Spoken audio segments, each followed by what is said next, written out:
Assalamualaikum warahmatullahi wabarakatuh. Waalaikumsalam warahmatullahi wabarakatuh. Apa kabar semuanya? Baiklah. Baiklah, ketemu lagi sama Bapak di pertemuan selanjutnya. Di sini kita akan mempelajari tentang membaca nyari. Bagaimana minggu belakang kita sudah mempelajari tentang membaca sebelumnya ya. Hari minggu ini kita akan membaca nyari. Apa itu membaca nyari? Apakah kalian ada tahu apa itu membaca nyari? Ya, Baiklah ya. Membaca kuah, Pak. Betul. Oke, sebelum kita mempelajari apa itu membaca nyari, di sini saya akan menjelaskan apa aja tujuan pembelajaran kita pada hari ini. Yang pertama itu yaitu melatih kelancaran membaca. Jadi dengan membaca nyari kita itu bisa melatih kelancaran membaca kita, sebagaimana kita orang bahasa. Jadi kita itu harus mengerti apa itu membaca. Lalu yang kedua yaitu membantu memahami isi bacaan. Jadi dengan membaca nyari kita memahami apa yang ada di buku itu, yang apa yang kita lontarkan dan membacakan tersebut gitu ya. Lalu yang ketiga melatih pengucapan dan intonasi yang tepat.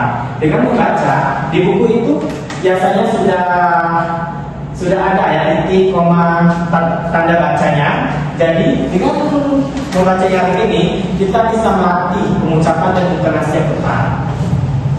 Lalu selanjutnya yaitu menyampaikan informasi pada pendengar.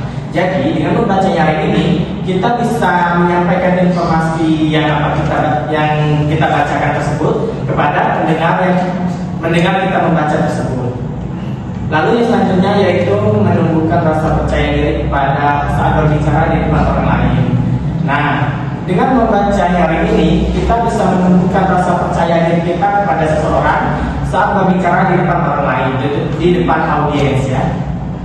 Sampai di sini sudah paham? Baiklah, kita lanjutkan ke slide selanjutnya ya.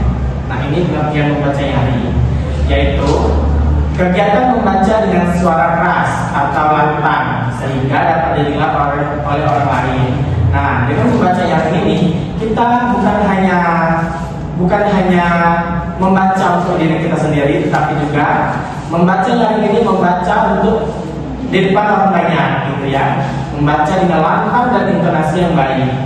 Lalu yang selanjutnya yaitu dalam membaca nyari, pembaca harus memperhatikan pelafalan, intonasi, jeda dan ekspresi agar isi bacaan dapat dipahami oleh pendengar. Nah, dengan membaca nyari ini kita harus melafalkan intonasi kita itu dengan keras, dengan jelas supaya audiens itu bisa memahami apa yang kita jelaskan pada apa yang kita baca tersebut. Dengan ekspresi dan intonasi yang baik, audiens itu bisa memahami apa yang kita jelaskan dan apa yang kita bacakan tersebut. Paham? Paham. Oke, selanjutnya ini adalah teknik membaca nyari. Teknik membaca nyari ini ada beberapa poin, yaitu yang pertama membaca dengan suara yang cukup keras. Sebagaimana sudah saya jelaskan tadi, bahwasanya dengan membaca nyari ini kita membaca dengan suara yang cukup keras dan lantang gitu ya. Lalu yang kedua mengatur jeda pada tanda baca. Nah, dalam bacaan tersebut biasanya ada tanda baca seperti titik, koma, tanda tanya dan tanda seru gitu ya. Nah, dengan ada tanda baca tersebut kita bisa mengatur tanda jeda pada buku tersebut. Jadi kita bisa mengerti apa isi bacaan tersebut gitu ya. Selanjutnya yaitu menggunakan intonasi yang tepat. Dengan membaca nyari ini kalian itu bisa menggunakan intonasi yang tepat supaya si audiens yang mendengar isi bacaan kalian tersebut paham dan mengerti, mudah dimengerti oleh lawan pendengar gitu ya, dengan intonasi yang tepat. Lalu yang keempat, menjaga kontak mata dengan pendengar. Nah, jadi saat membaca itu kalian bukan hanya berfokus kepada buku, tetapi juga kalian membaca dengan nyari ini harus ada kontak mata gitu ya. Jadi si pendengar ini paham dan mudah dimengerti gitu. Lalu yang kelima, membaca dengan penuh penghayatan. Jika kalian tidak memenuhi tidak membaca dengan penuh penghayatan, mungkin agak kurang paham gitu ya, audiens atau pendengarnya itu ya, apa yang kalian baca. Lalu selanjutnya yaitu manfaat. Biasanya manfaat membaca yang ini melancarkan speaking kita gitu ya, retorik kami yang baik. Yaitu yang pertama, menambah kosakata. Dengan kalian membaca buku, kalian akan menemukan apa itu kosakata yang baru gitu ya. Lalu yang kedua, melatih kemampuan berbicara. Kita orang bahasa harus bisa berbicara di depan umum, speaking yang bagus, berretorika yang baik gitu ya. Nah, inilah salah satu manfaat membaca Yari, yaitu melatih kemampuan berbicara kalian, melatih speaking kalian, melatih retorika yang baik untuk kalian gitu ya. Lalu yang ketiga, meningkatkan konsentrasi dan pemahaman bacaan. Meningkatkan konsentrasi dan pemahaman bacaan, kalian bisa paham apa yang kalian baca dan kalian bisa menyampaikan kepada audiens, kepada pendengar dengan bacaan yang sudah kalian baca gitu ya. Selanjutnya, melatih keberanian tampil di depan kelas. Nah, dengan melatih keberanian tampil di depan kelas ini, salah satu meningkatkan kemampuan berbicara kalian. Melatih kalian berbicara di depan umum, melatih kemampuan, melatih tampil di depan umum gitu ya. Nah, ini salah satu manfaat dari membaca Yari. Kalian bisa berani, kalian bisa melatih tampil di depan umum gitu ya, salah satunya. Lalu selanjutnya, membantu pendengar memahami isi teks dengan lebih jelas.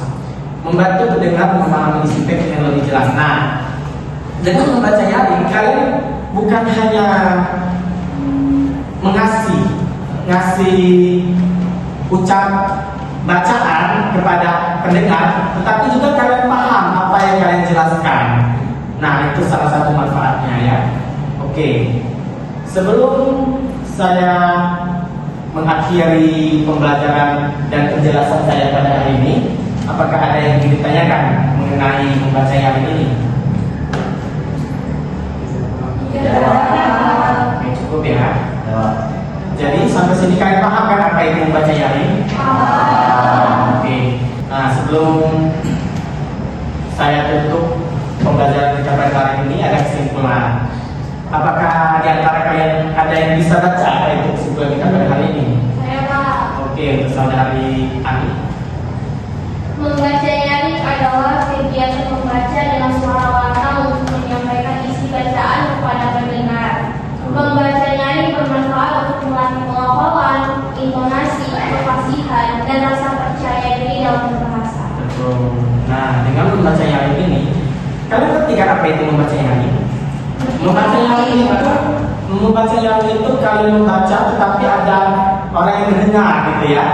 Contohnya seperti Bila lagi membaca.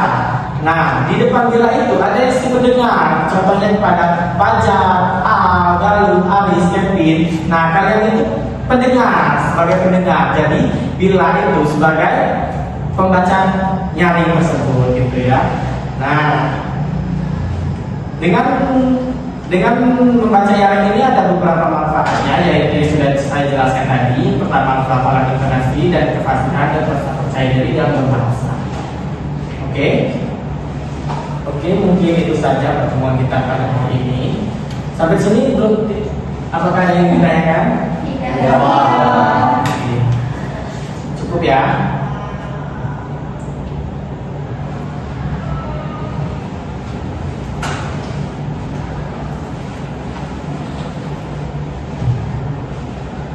Hari ini masih semua kan?